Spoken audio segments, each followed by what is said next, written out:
record button and we will start the afternoon session. So I'm going to duck behind the screen here. Thank you. Thank you, Steve. That was great. Thank you so much to all of our sponsors. And thank you, Steve, for listing them all because we are really, really absolutely grateful to them. If you get a chance and if you could let us know, maybe just put in the chat what you thought of Melanie. We'd love to hear your feedback. That would be really great. We are going to be asking everybody to do a very brief survey at the end of today and again at the end of tomorrow. Your feedback really means a lot to us. It helps us plan for future programs, and we want to bring you what you want. It's my pleasure to announce our next speaker. Alan is currently the prevention manager for the Rappahannock Rapidan Community Services, and he's been with the organization since 2003, so quite a while. In that capacity, he has focused on suicide and substance abuse prevention. He is a professor for the Bachelor of Interdisciplinary Studies program at the University of Virginia since 2002. And he teaches 3 courses as well. He has been the community counselor for the National Counseling Group since 2018. And I just want to say here that, these have been tough times, this has been really hard. I think even those of us who have tried to put on a brave face, life has changed in these last 18 months. And it's affected everybody in different ways. And I have attended some of Alan's sessions before and found it so incredibly helpful. So I think that you will get a lot of good information and strategies out of this next session. And it is my pleasure to introduce Alan Rasmussen. Ellen, I'd like to thank you for that introduction. And I do want to take you up on comments about Melanie and Christine. I'm on record. I love them. So, and I know everybody else does too. But, and I think this presentation on resiliency in the face of adversity is going to be a good segue to their information, because this presentation was created definitely for those who are facing adversity and are living in challenging and uncertain times. And the purpose of this presentation is to provide tools that can help you take care of yourself physically, mentally, and emotionally. And as I often say, take charge of your life during these times of adversity.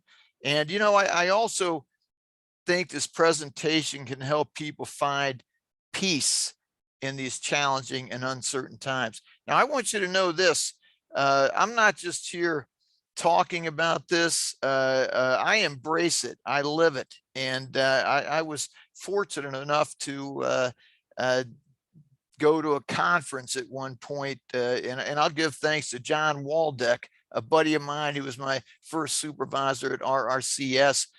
But he saw the value in resiliency. I went to this conference, and I've been doing presentations and a series of presentations related to building resiliency since that time. So with that said, I have to say this. There are a number of people in the audience who were of immense help to me, my mother, who passed Alzheimer's, and my family.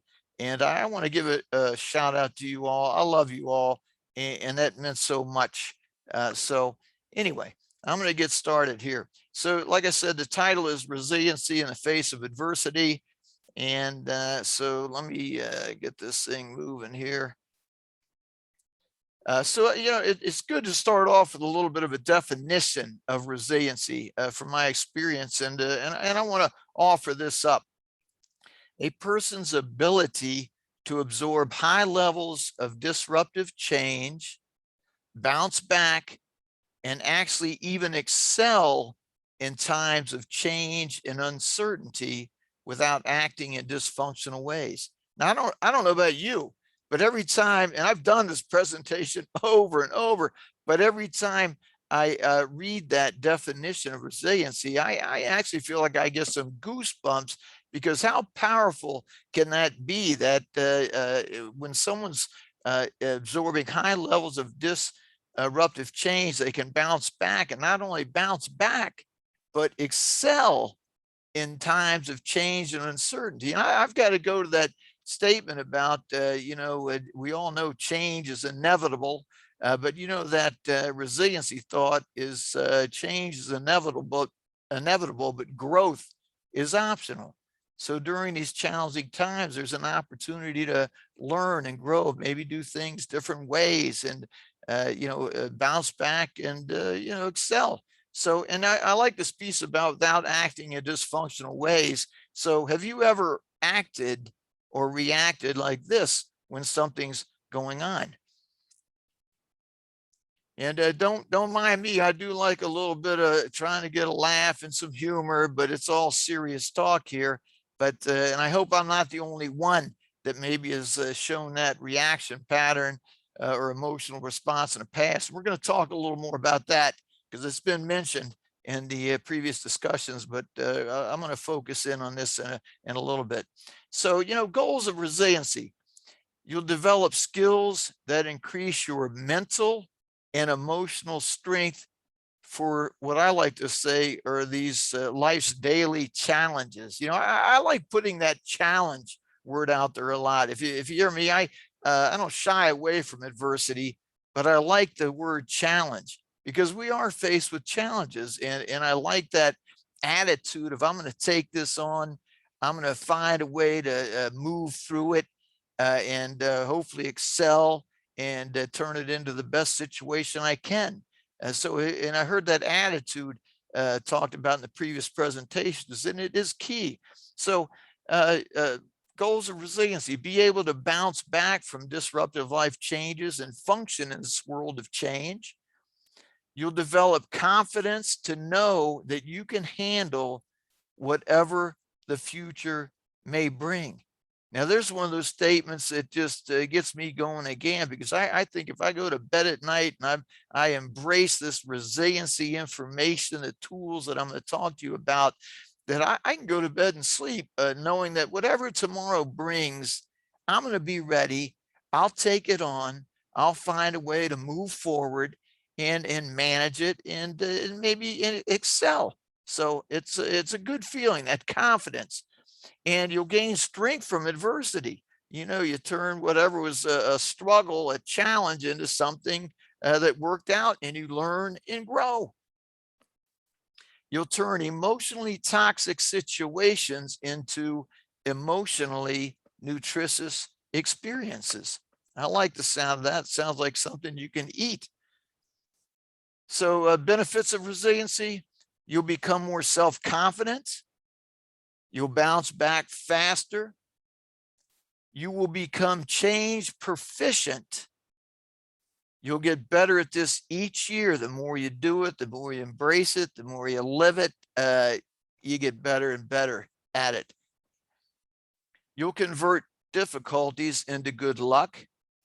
And I don't know anybody that doesn't want a piece of this. You'll become healthier, happier, and live longer. So highly resilient people, let's talk about them a minute. They do know how to bounce back. They know how to find ways to have things turn out well. I mean, they're analytical. They love to analyze, take things apart, imagine this or that, compare information, and make good decisions. They thrive in change.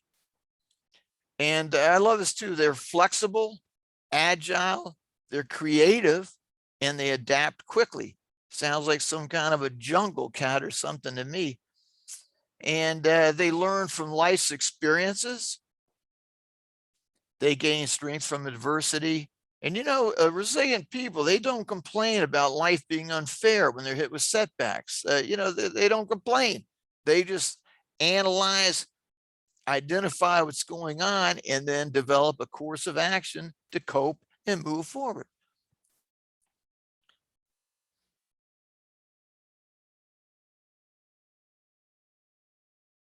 So this emotional reaction patterns, I love talking about this. I want to show you a chart here that'll help identify. And I'll tell you, a lot of times when I do this presentation, people they get this and they make a copy of this slide and study where they are when something's going on. And think about this. Let's say there's an adversity or a challenge. How do we respond? How do we react? What's our pattern? So here's our options. We can get angry. Now I'm going to have this color code. It's going to be red and green. I like to stop and to go. So, adversity, challenge. And I mean, this adversity piece could be a shattering loss. It could be anything, big time. And so what do people, what's the options? They can get angry. And I mean, that full blown explosion. And so you'll see on this chart, getting angry does not help people. We're talking about moving forward. What emotional responses and reaction patterns help us move forward? Getting angry is a dead end street. And these are, when you see when I'm done with this, these are, when you analyze this, this is a change you can make right after this slide is shown. You can begin to think, hey, I'm going to see if I can make some changes in the way I react and respond. So we can also go numb, take whatever's going on, bury it inside of us. And, I think you can figure out what happens there. Sometimes people get mental health issues from that. They get physical health problems. And, it's a dead end street again. And sometimes people can come out of that and then move to the anger. So they can flip into that. So now another option, and I like this comparison here, upset versus angry.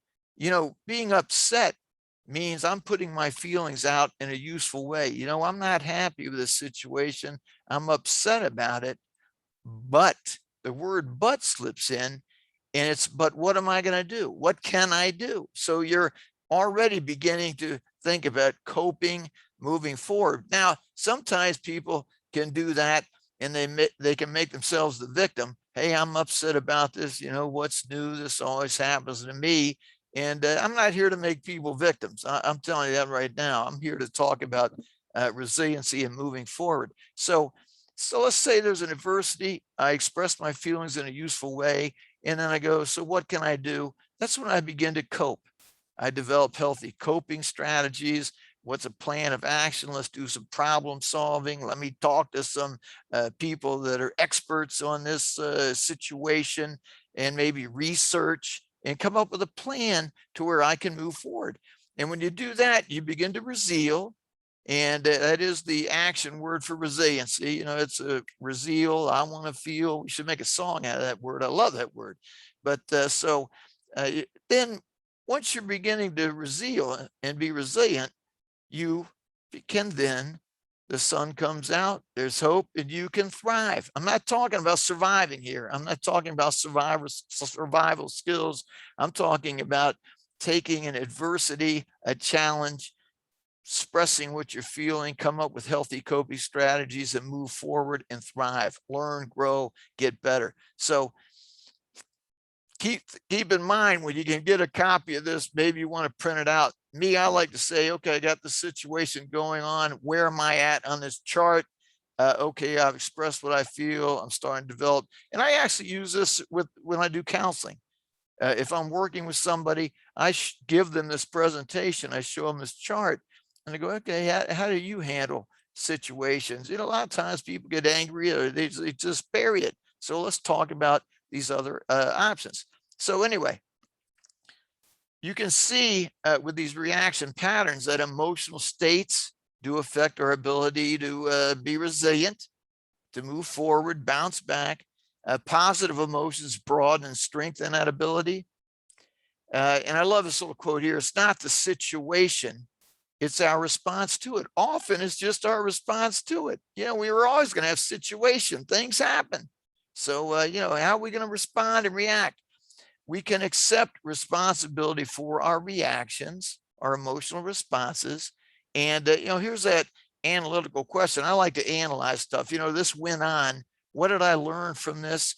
What can I do to improve myself? What can I do better?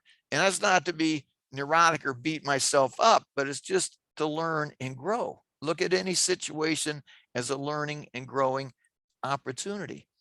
And always keep that good spirit. Try to keep that good spirit. So I like to make a list of these positive emotions. And if you research meditation, I've been reading and researching more and more of that lately, because they talk big time about experiencing these positive emotions, carrying them forward with you each day, and the benefit of that, how it can help you. And so here's some examples of positive emotions: feelings of enjoyment, playfulness in the middle of whatever's going on, to be able to have feelings of enjoyment, to experience a playful attitude, to relax ourselves, contentment, laughing, satisfaction, warm relationships, love, affection. Now, I want to talk about some of these negative emotions as well, and the impact they can have on us. So when we experience anxiety, fear, anger, vulnerability, helplessness, these negative emotions, you can see this here, they do act like a clamp on your mind. They narrow a person's range of thoughts. They can put blinders on, and when that happens, it can interfere with our ability to make action choices, strategies to move forward. It can just shut that down. So problem solving, experiencing positive emotions opens your mind to a broad range of new ideas and possible courses of actions, and those positive emotions are incredible. Positive emotions increase a person's ability to be resilient. And so you just keep in mind, experiencing positive emotions each day enhances your problem solving abilities. In times of adversity, that clamp wants to go on, pull it back, experience positive emotions, take it as a challenge. What are my options? And keep those positive emotions going. When faced with adversity, your mind and habits will create either barriers or bridges to a better future. I'm trying to find the bridge. I want to get on the bridge and keep moving to that better future. And this is the great thing about resiliency. You don't have, you can be, some people may be born with certain qualities that make them more apt to be resilient. But, the fact is, resiliency can be learned and developed out of practice.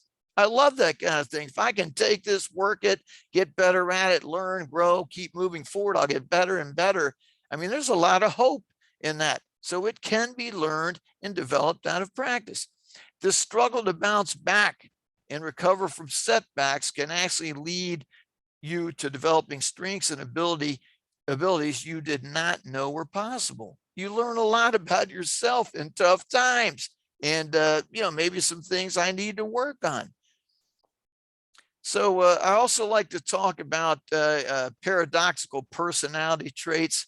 And so, when you think about what is a paradox, it's when something can be one way and the opposite. So bear with me on this, but I think you'll enjoy this. This contributes to a person's ability to be flexible when they can be one way and the opposite. Resilient people have two feelings about everything, and they are opposite. They can be one way and they can be the opposite depending on whatever the situation is. That's the flexibility they have. So the more paradoxical personality traits a person has, the more ways they can be one way and the opposite, the more flexible they can be. So, and this increases a person's chances of successfully handling any situation that develops. That old saying, this person does the same thing the same way, expecting a different result. I mean, that's the definition of insanity. And resilient people, they're going to try something a couple times, maybe once, but twice. After that, they're going to be looking at different options. What can I do different to make this work? Sorry, I'm getting loud. I get excited when I'm talking about this stuff, but they become a function of the situation they are in, and they respond with that flexibility. So examples of paradoxical personality traits. We'll talk about a few of these. I know we are limited for time, but serious and playful. You know, when I ask people in a group, what do you think of serious people? Sometimes they go, if they're serious all the time, oh man, they can be boring. They can be this or that. But ultimately, someone will say, well, you know, when we need to get something done, they're good to have around. They're focused. They stick to task. And so, oh, so we don't want to get rid of all the serious people. It's okay to have some around, right? And so, and then what about playful people? They're playful all the time. If that's just the way they are, they can be annoying, on and on and on. But, you know, they can have some fun. So think about how you can blend serious and playful.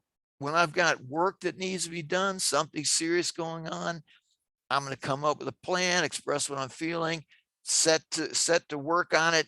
I'm also going to go at it, but then I'm going to take a break and give myself some fun time, a little downtime, and rest and recover. Go back and be serious, be playful. So that's how those can blend. Just an example. And self-appreciating, self-critical, you know, someone who boasts all the time. We're told, don't talk about yourself, you're bragging, you know, but I talk a lot about positive self-talk. You know, sometimes we need to pat ourselves on the back. That's okay.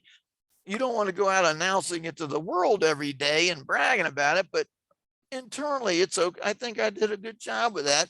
I feel good about that, because sometimes we don't get that from other people.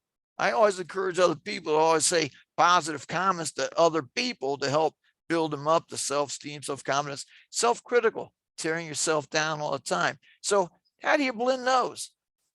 I do something, I look at what I did good. I'm also going to take a look at what I can improve. It's a balancing act. So optimistic, pessimistic. If you're optimistic all the time, sometimes you think, hey, you know, you're going to have to get into reality here. Everything doesn't work out all the time. Pessimistic all the time, you know, defeatist, negative. You blend those together. You believe good things can happen, but I'm going to look over my shoulder just to be alert to anything that may come. I want to be proactive there. So anyway, you can go down these and do the same kind of thing I'm doing. One of the ones I like to talk about, especially in relationships, you know, trusting and cautious. Sometimes if people are just openly trusting all the time and they're never cautious, they can get into relationships and get used or burned and that kind of thing. Maybe they get lucky and everything works out. But if you're cautious all the time, you're never going to get a chance to experience some things and live. But so in relationships, things like that, I like to coach people that, hey, you know, have a list of what you're looking for in a person you would want to be close to, someone that you could develop a healthy relationship with. And as you see those traits, you can get a little more trusting, evolve the cautious part to trust through seeing, experiencing, and then, you know, ultimately you may find a good friend that's a good friend for a long time. So paradoxical traits, something you can do. I like to do the to-do list, something you can do if you're interested. Make a list of all the ways in which you are one way and the opposite. If you're in an office, sit down, have a staff meeting, get everybody to do it. Let's talk about how let's do it as an exercise. The more, the better. And, you know, validate those opposing qualities, just like we did. Why is this good? Why is that good? And blend them together. And it opens some eyes. Maybe I could flex a little bit and be a little more the other way once in a while. So anyway, so this is, I like some of these pictures, but I think it looks like it's one way and the opposite. I hope you get a kick out of some of that stuff, but just trying to make it enjoyable here. So I do want to talk about optimism a minute.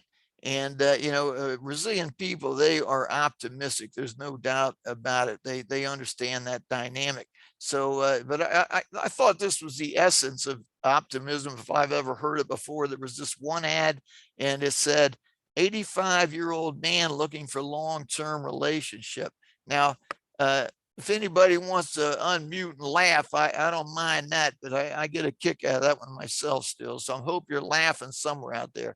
So resilient people, these are things they might say, you know, this difficulty is temporary, you know, it's limited to this situation. or maybe it's going to be a long-term situation, but you know what?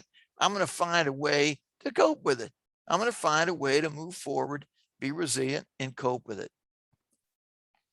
Optimism. When you're optimistic, keep in mind, you have better energy. You feel more self-confident. You look forward to the future. You do not feel trapped or discouraged.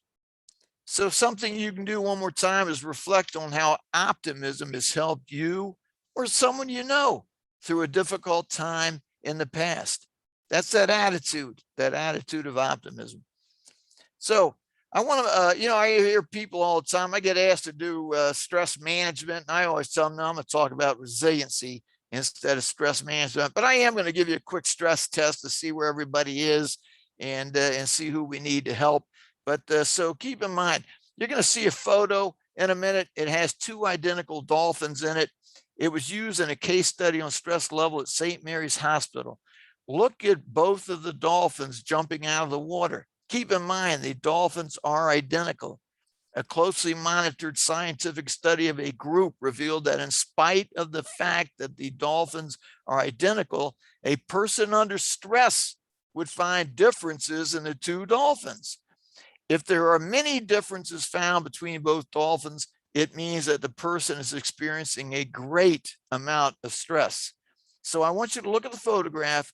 If you find more than one or two differences, you may want to seek some help, and we can help you with that today. We've got people here who can do that, or take a vacation. All right, so you guys ready? Here's the stress test. Let's see where you fall out.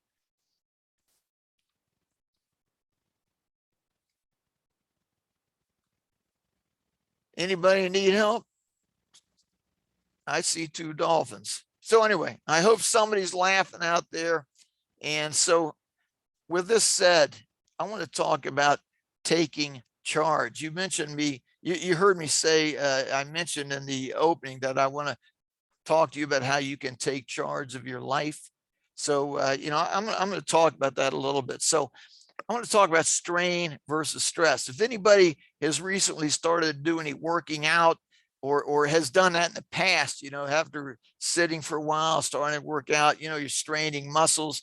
And when you do that, they ache, they get sore. Athletes do it all the time. They'll strain muscles, they'll rest and recover, let them build back. And when they do that, they get stronger. And that's strain. So I want to talk about strain versus stress. Strain strengthens and challenges you. Stress is your reaction to things. You saw that on the reaction pattern chart, man. You become the victim. And like it says here, it's the victim blame syndrome. And I'm not here to make people go that route. We're not doing that. So a simple process for you to take charge of your life. Here's another list thing. Look at what you're responsible for. Even make a list. I like lists. Make a list of what you're responsible for and then engage it. Take a break like the serious and playful, re-energize, rest, recover, go back, re-engage, repeat that process. And guess what? You're going to get things done. And so also make another list over here, responsibilities and what's important to you. So focus on important things. What's really important to me? What am I responsible for? If I put my time and energy into those things, I'm gonna get some big things done in my life. And I'm gonna take a break, rest and recover, experience the strain, learn and grow through all that, get better and better, but not become the victim. So, focus on important things and have a sense of humor. Keep that good energy, that good spirit. It's critical. So when you do this simple process, this puts you in charge of your life. It seems too simple to be true. But the fact is, when you repeat this process, it will result in you developing confidence in yourself. Why? Because I'm getting things done. Wow, I'm responsible for this. This is important to me. I'm getting those things done. I feel pretty good. I'm going to do a little bit positive self-talk as well. You'll anticipate handling something well or expect to learn something useful from it. What was once stressful to you becomes that invigorating workout, like the professional athlete, and that kind of thing. So you end up becoming stress resistant. Try it. Just check it out and try it. Give it a shot. So I want to talk about some qualities you can develop that will help you strengthen your resiliency, qualities and characteristics of resilient people. So playful, childlike curiosity. You know, what do we know about children? They're curious, they laugh, they play, they love to learn how things work. They ask lots of questions. You know, sometimes we get older where we don't want to ask something. Oh, I might look stupid, or, you know, it may seem dumb. You know, ask questions. It's great. They have a good time almost anywhere. You know, there's, you know, they'll go somewhere, you give them a stick, a ball, they see a person, hey, what's up? They'll get into stuff. They have a good time almost anywhere. They make mistakes and they get hurt. You know, sometimes parents will hover over them after they made a mistake. They may cry a little bit, that kind of thing. But then within minutes, they've pushed that off, move forward, and they're laughing, serious, playful. And, you know, and here it is. They counterbalance that tendency towards seriousness with a spirit of playfulness. So, you know, a lot of times we get ourselves and we're in this stuff. We got to be serious. We need to break out and practice some of that spirit of playfulness during these times, like the kids. So in distressing situations, an ability to play and laugh, so to speak, at what is happening improves our chances of coping well. And keep in mind this, your mind is able to absorb useful information and not become overwhelmed. It keeps those blinders from closing in, that vice on your head. It takes it away and you can think, you can see those action choices. And so something you can do is learn to make yourself laugh more. You know, find the humor in things so you don't have to rely always on outside sources to have you feel better. Find that internally, man. Be that person. So resilient people, they constantly learn from experience. You know, when something goes on, they're going to analyze it. What could I do better? What did I do good? And learn from it. So they actually facilitate being changed by new or unexpected experiences. I'm going to try that. I'm going to think about it. I'll try it, give it a shot, and see what's up. I'm going to help make that happen. So then they ask questions like this: what is the lesson here? What early clues did I ignore? You know, why did I not see that coming? The next time that happens, I will. There's the analytical piece. You know, I'm going to do exactly what I did. It worked out pretty good. And I might share that with a few other people. Or, you know, I'd likely change and modify a little bit and do this because I'm learning through this process. It may work out better if I did that. They're open-minded to it. So, you know, resilient people, they adapt quickly. They're mentally and emotionally flexible. And what am I saying there? They love those paradoxical personality traits. They love them. They're comfortable with them. You know, they use them all the time. So, and here's some other examples. They can be both strong and gentle. They can be sensitive and tough. They can be calm and emotional.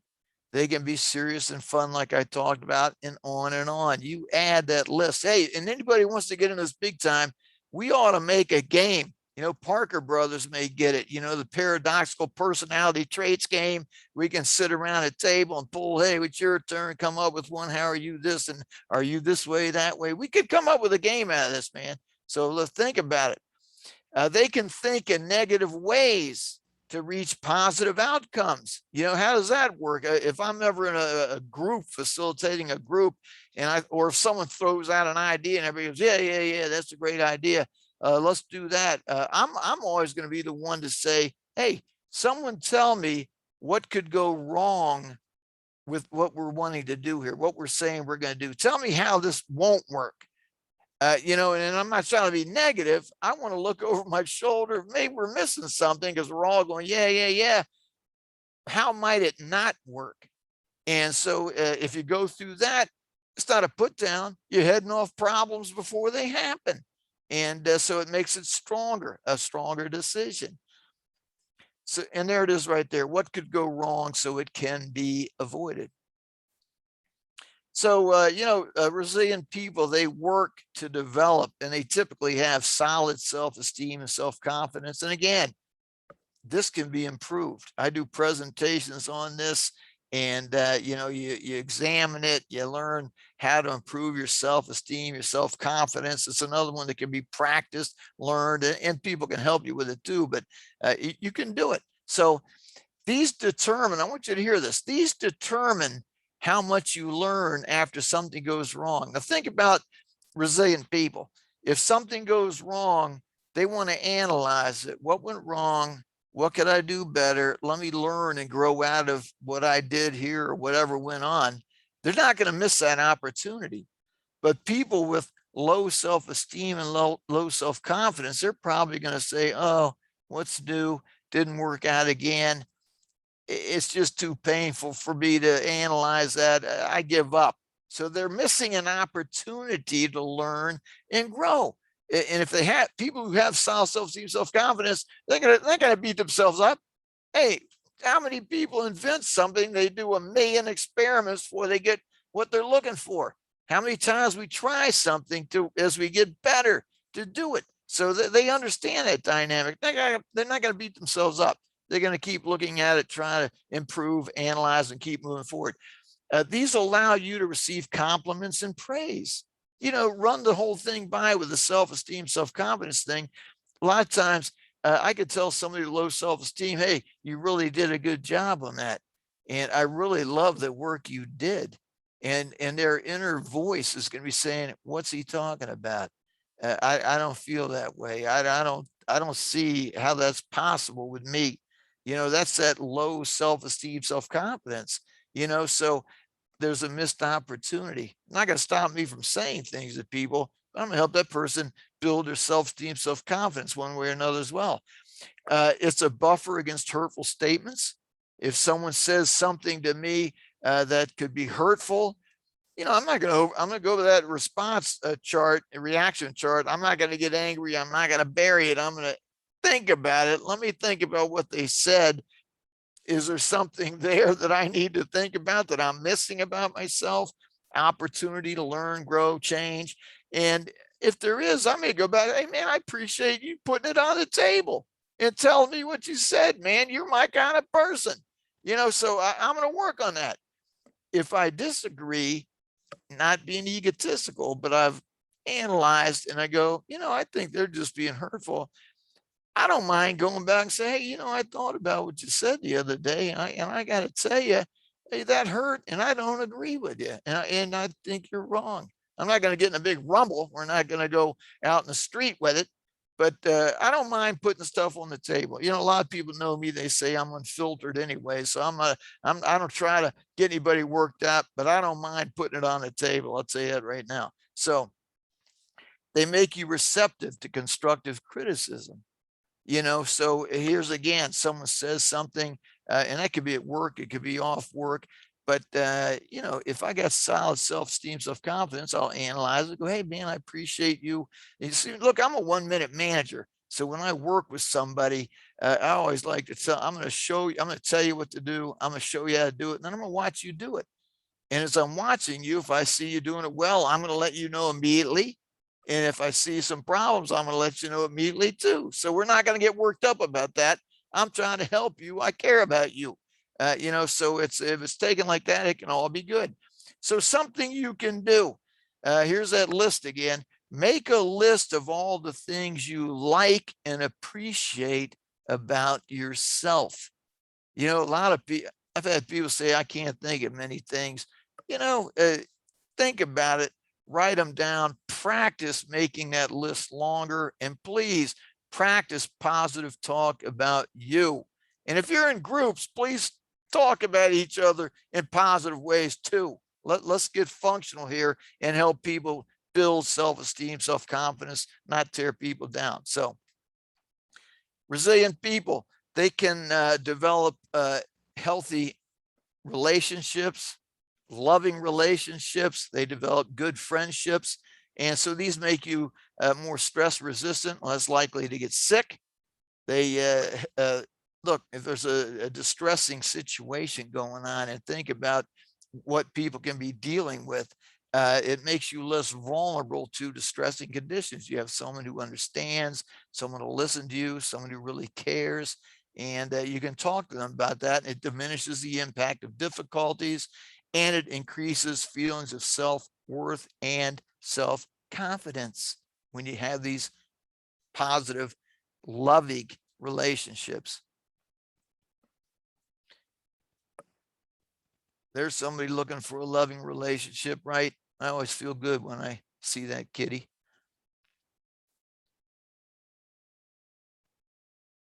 All right, so resilient people, and I mentioned this before, but they can express their feelings in a useful way. And I kind of blow up, they're not going to bury it. They do use timing and put it on the table, but they'll express anger, love, dislike, appreciation, grief, whatever they're feeling. They process, put it out there, and openly and honestly say what they're feeling. To me, that's an indicator looking for somebody to hear that and come in and say, hey, I understand. I want to help. I care. I love you. And so they can also choose to suppress feelings when they believe it would be best to do so. They're not just going to blurt stuff out. They're going to use timing, like I said, and put it on the table when it's appropriate time to do it. So they read others with empathy, and they see things through the perspective of others. They do that because they have an opportunity to learn something. What's that person thinking? What are they going through? How are they responding? There's an opportunity to learn something there. I love to learn from other people. And so it's, what do others think and feel? What is it like to be them? How do they experience me? I got to look at myself in this process too. I wonder what are they thinking of me? Do I need to make some modifications? So what is legitimate about what they feel, say, and do? And I love those questions. What are you feeling? What are you experiencing? You use that in a lot of areas in life. And like I said, I do suicide prevention. I use that a lot. What are you feeling? What are you experiencing? Let's talk. So it opens doors. So empathy. Mentally healthy people do see how things work from another person's point of view. They don't shut that down. They want to hear what do they think, what's going on here. And if you're a counselor, that's why empathy is big too. If you can move person from point A to point B, I need to know what they're thinking, what they're feeling, how they're processing, and making, where are they at? So I can talk to them about that. How's that working for you? And that kind of thing. So resilient people work to comprehend how things look from others' point of view. And keep in mind, it does not mean you agree or approve. Okay. It doesn't mean just that you understand, and look, I'm going to tell you the biggest trigger I've ever heard out of people I work with. The biggest is that when they say nobody understands what I'm feeling. I mean, think of the power that has if you can connect with somebody and say, I want to understand what you're feeling. Tell me what you're feeling. I will listen and work to understand. What a connector. What a connector. So, and again, what is to be learned from thinking as they do? How's that working? What's to be learned? Can I use that? So resilient people, they use intuition and creative hunches. They accept subliminal perception and intuition as valid, useful sources of information. So, what is my body telling me? Anybody had that happen, where something's going on, you get real nervous or you feel real excited, your body will talk. And so you can, sometimes we have daydreams, did that mean anything? Is there a message in there? So maybe sometimes you go to sleep with something on your mind, the old thing, you wake up, you go, oh, it came to me in my sleep. I think I know what to do. I've had that happen. So why don't I believe what I'm being told? Someone says this or that. Look, I did parole work for 28 years. And sometimes I heard some things and I often had to say, hey, why do I not believe, you'd love to be able to say, oh, I hear you and I understand, but wait a minute, why do I not believe what's being said here? Let's explore this a little more and talk some more. So, and then what if I did this instead? It's okay. That's the analytical side. That's a mind working. Resilient people, they get better and better every decade. They become increasingly life competent, resilient, durable, playful, and free. Sounds pretty good to me. They spend less time surviving than others. They survive major adversities better. They have the tools to do it. And they actually enjoy life more and more. That's not a crime. It's okay. So I wanted to, in my last slide here, I wanted to talk to you about maintaining your emotional stability, your physical health, your overall well-being. I said that in the opening. And keep in mind, it's critical to sustaining your health and energy to take care of yourself in those ways. And you need to. So tips, rest and recover.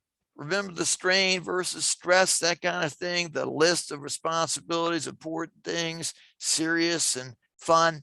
Rest and recover, keep developing that good energy. Go at it, take a break. Go at it, take a break. Accentuate the positive. Remember that optimistic piece, always try to find the positive in whatever went on, even if it's, hey, this didn't work out. It didn't work out, but I learned something from that. I'm not going to let that happen again. And that's a positive. Express your feelings in a useful way.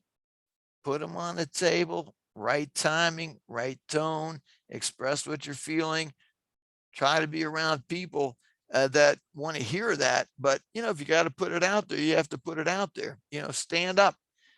So take time to do something you enjoy, do the responsible, the important things. And that should be in your important list. And sometimes on your responsible list, I'm going to be responsible myself and do something I enjoy. So laugh and play and feel happy. Help others to help themselves. I always go, you can think of options like this. It's either in work, with kids, whatever, you don't, and sometimes we need to take care of people, and that's great. We need to do that. But, help others to help themselves. Sometimes, I like that old 1-minute manager thing. I'm going to help you become a leader. And so here's things to do. I'm going to tell you, I'll watch you, and you can start to do it, and keep that in mind.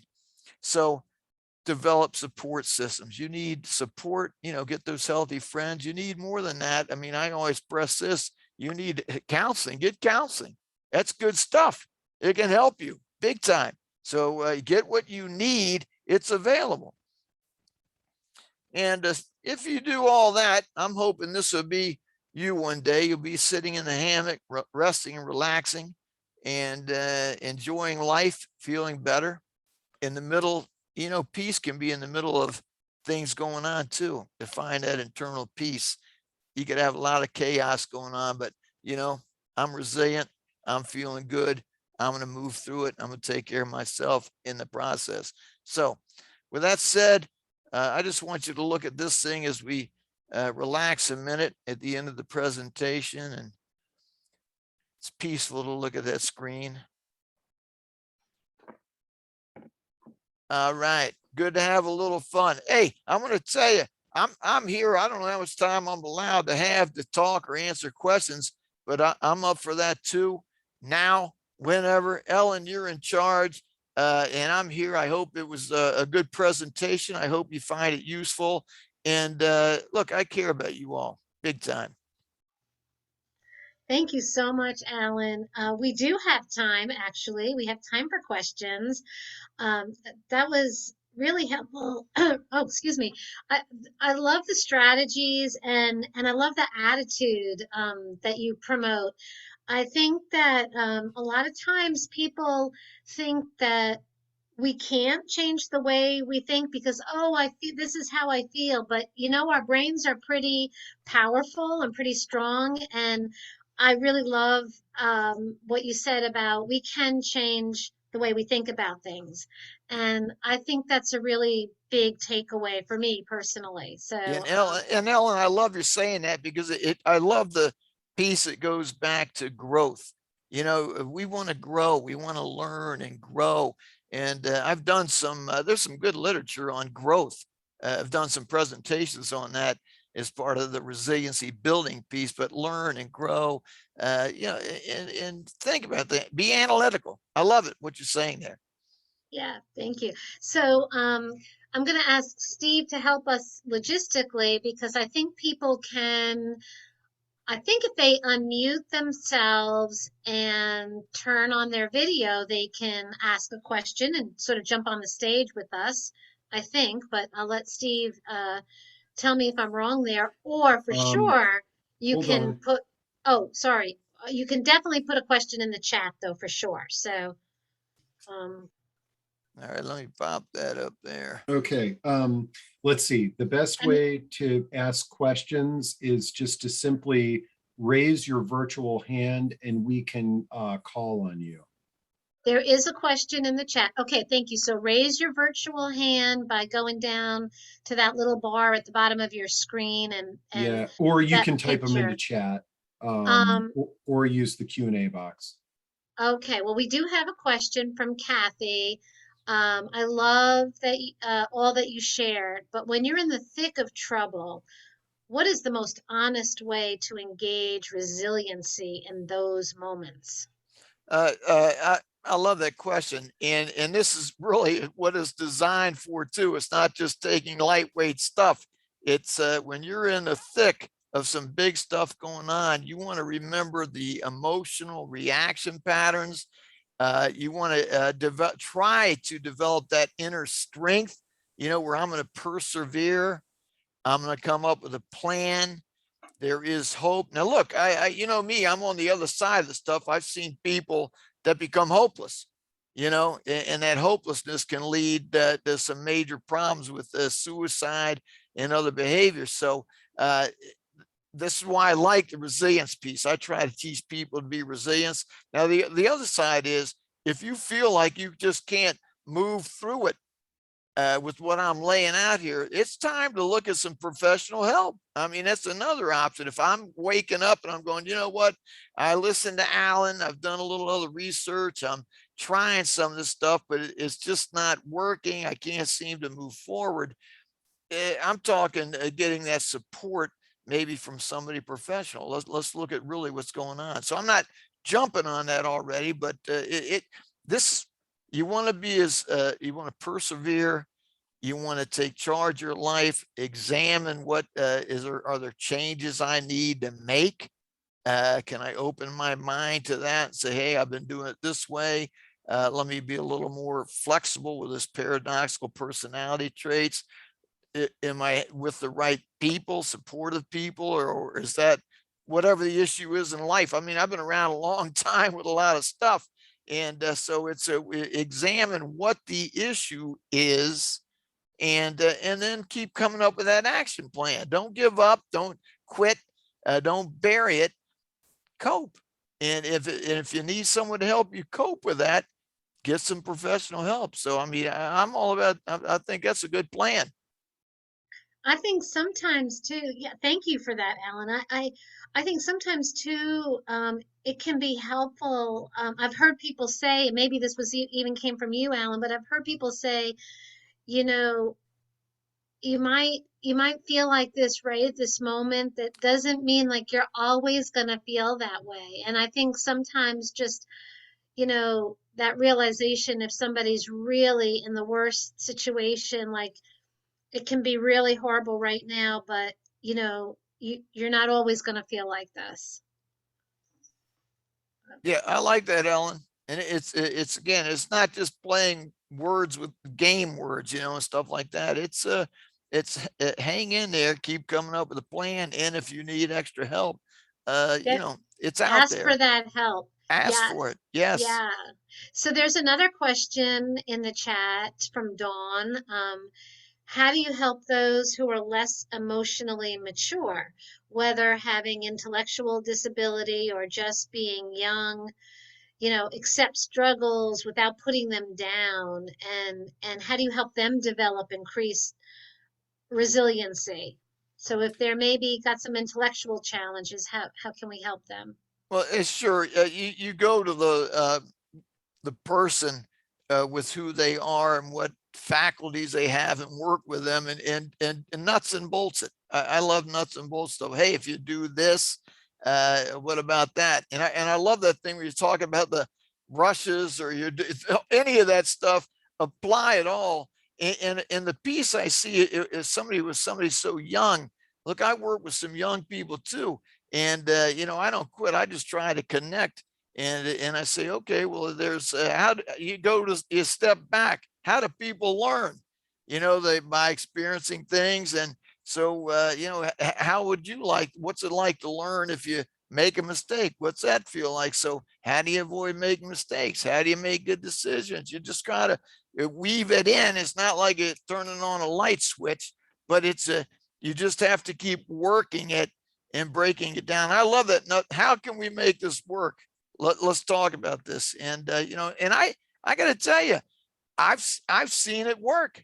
I've seen that happen with some challenging individuals that somewhere it ultimately connects either something they're doing once they trust, if they can trust you is a big piece. If there's a connection there, they're not just going to have somebody come in and go, hey, do this or do that. So you got to open that door and work with them and start with that understanding what's going on. But you just break down. It's like building a model or a puzzle, putting a plan together, a map or whatever.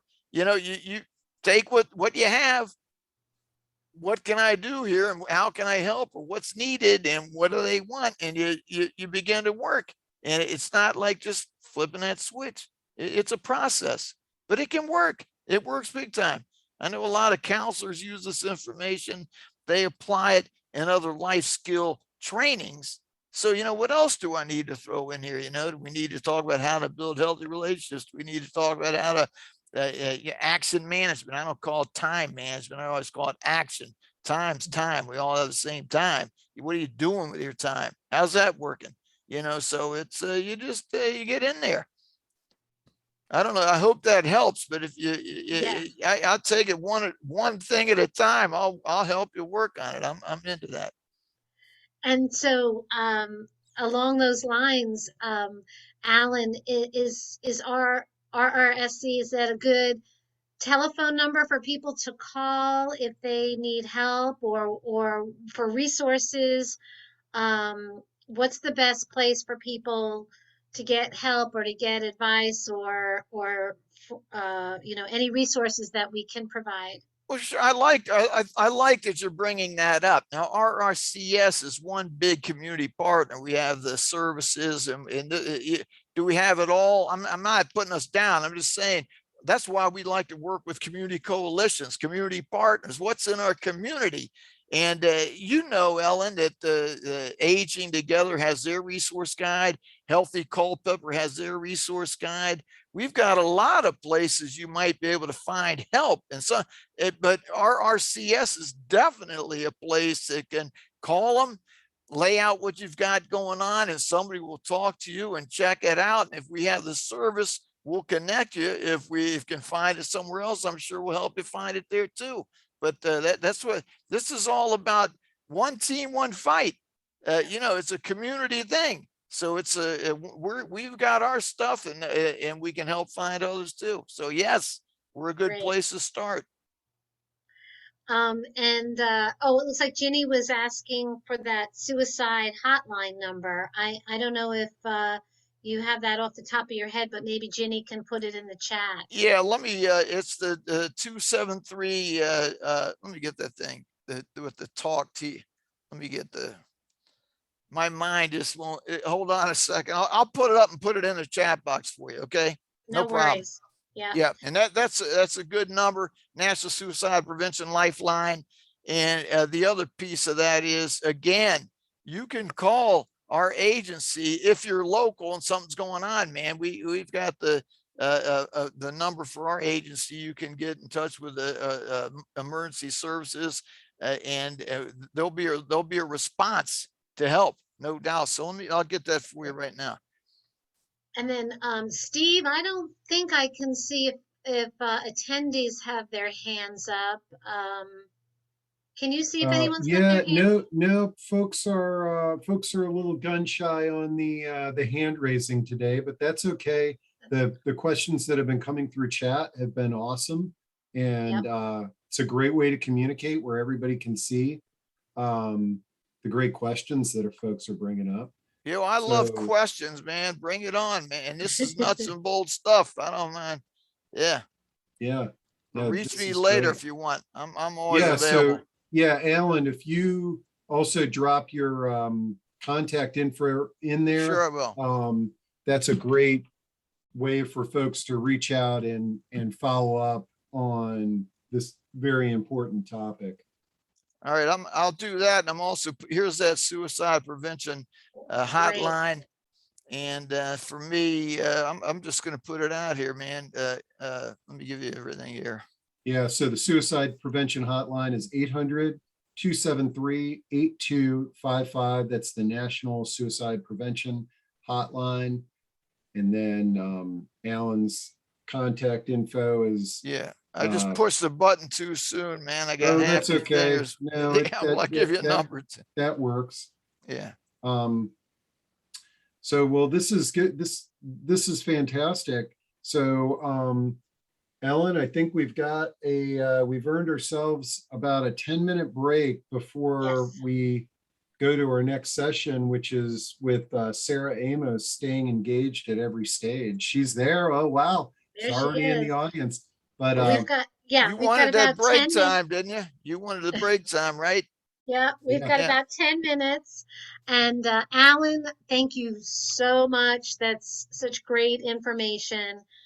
We appreciate you and all you do in the community. Thank you so much. Well, Ellen, I appreciate you and thanks for having me.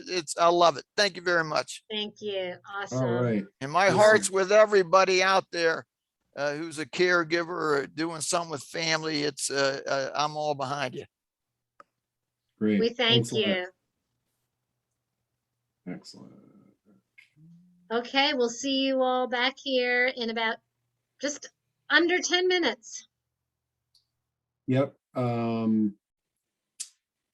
don't forget to visit the virtual exhibit hall, and we'll see you there in about 10 minutes.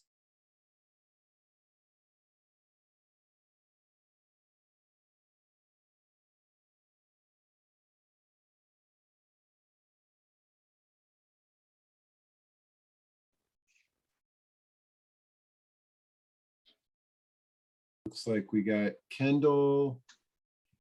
Kendall, let's see, when are you going to be on the next session? Yes, with Emily Ihara. Okay, great. Okay. So so it'll be you, Emily, and Sarah. We got all three of you on stage. So if you can turn off your mic and camera until the Steve 1 o'clock. So Sarah will be alone, and then Kathy, Kendall, and I will be together. Okay. All right. Great. Sounds good. And it's Kathy Tompkins. She will. She's probably still in a meeting, so she'll cool. join soon. Okay. Excellent. Emily, do you want me to be on as well to help, or do you have? Oh, right. Yes. You can actually. I guess. Steve, do you have to control that? So when we ask no, you guys can control your slides, what you do when you go on. Oh, I was just going to say, so Sarah can, we're going to ask for volunteers. Maybe we can, if we don't have enough, Sarah, maybe you can hop back on. Yeah, but if there's a chance for a caregiver to do it, that's better. Yeah, So that's great. Thank you. Otherwise, I'll just pop off. Yeah. Okay.